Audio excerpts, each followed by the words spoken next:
Sa mga katik vloggers, mga subscribers, bago tsaka luma, mga supporters, mga dumaan, dumalaw at bumisita sa channel, lahat ng mga viewers, secret viewers at silent viewers, magandang araw. So ito balik ulit tayo sa speaker, no?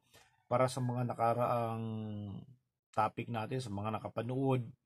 So ito yung driver na sinabi natin na kailangan ng palitan ng kanyang aging or surround. Na kapag tinulak natin yung cone or yung dust cap niya, nagkakaroon siya ng maraming wrinkles dito paikot. Tsaka nalulukot siya. So ito yon. Kaya pinalit na natin. At ang pinalit natin ay yung rubber surround. So kapag tinulak natin yan, makita nyo, wala ka na makikitang lukot. Wala ka na makikitang wrinkles dyan. Ayan. Okay, kahit na isagad pa natin yan. Ayan.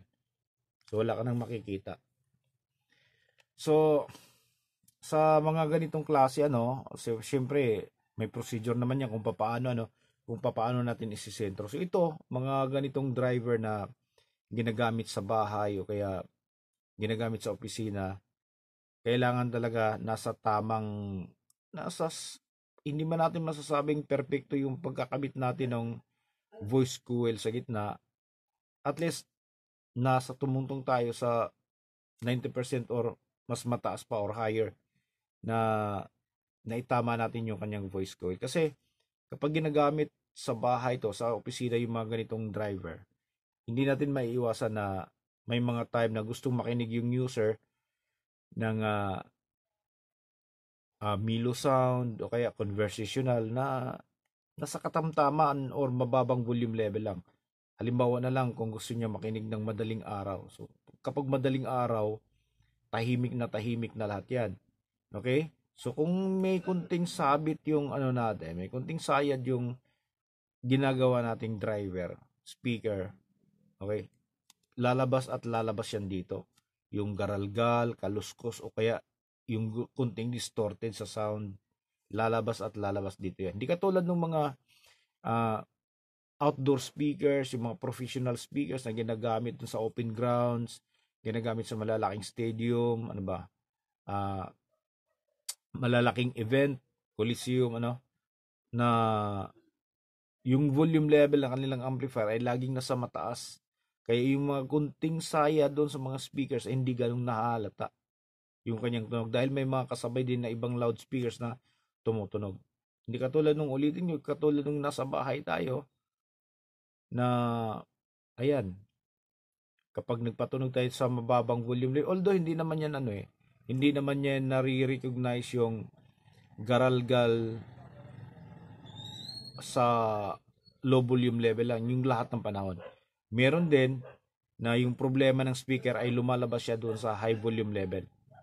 Na kapag naglalaro na yung cone natin back and forth ng malakas, andun yung ibang problema lumalabas. Kaya pagkatapos nating ayusin to, naayos na natin, naitama na natin, ay tinitest natin siya ng mga ilang oras, tsaka iba't ibang genre from low volume level up to high volume level kung nasa maayos at nasa tama na ba talaga yung tunog ng inayos natin. Okay, so pakinggan natin, try natin uh, try natin siya sa ibang tunog.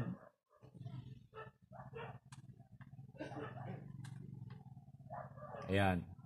So, try natin sa low volume level.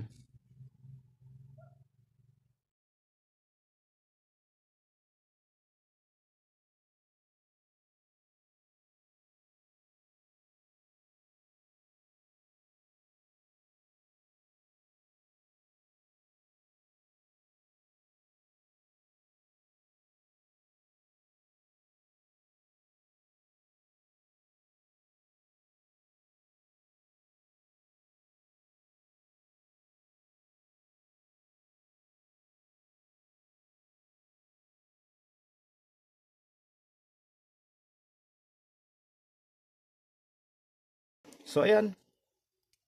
Maayos na siya at sigurado na tayo na wala siyang sabit At sana'y makakatulong to sa mga kapwa teknisyan natin ng mga nag-uumpisa pa lang, mga gustong matuto na kahit man lang dito sa maliit na channel natin sa bawat content na na ibabahagi natin ay meron tayong na-share na kahit na lang sabihin natin 5 or 10% ng mga bagay na makukuhanan ng makakatulong doon sa mga kasama natin, ang mga kapwa technician natin na yung mga newbies, mga nag-uumpisa pa lang. Okay? So, sa mga hindi pa nakapag-subscribe, so pwedeng pindutin nyo yung subscribe button, tapos hit nyo yung notification bell para updated po kayo sa mga almost araw-araw na mga video natin na pinapalabas natin. Okay? At man-notify kayo. So, hanggang dito na lang siguro, ano? So, maraming salamat. God bless at bye-bye.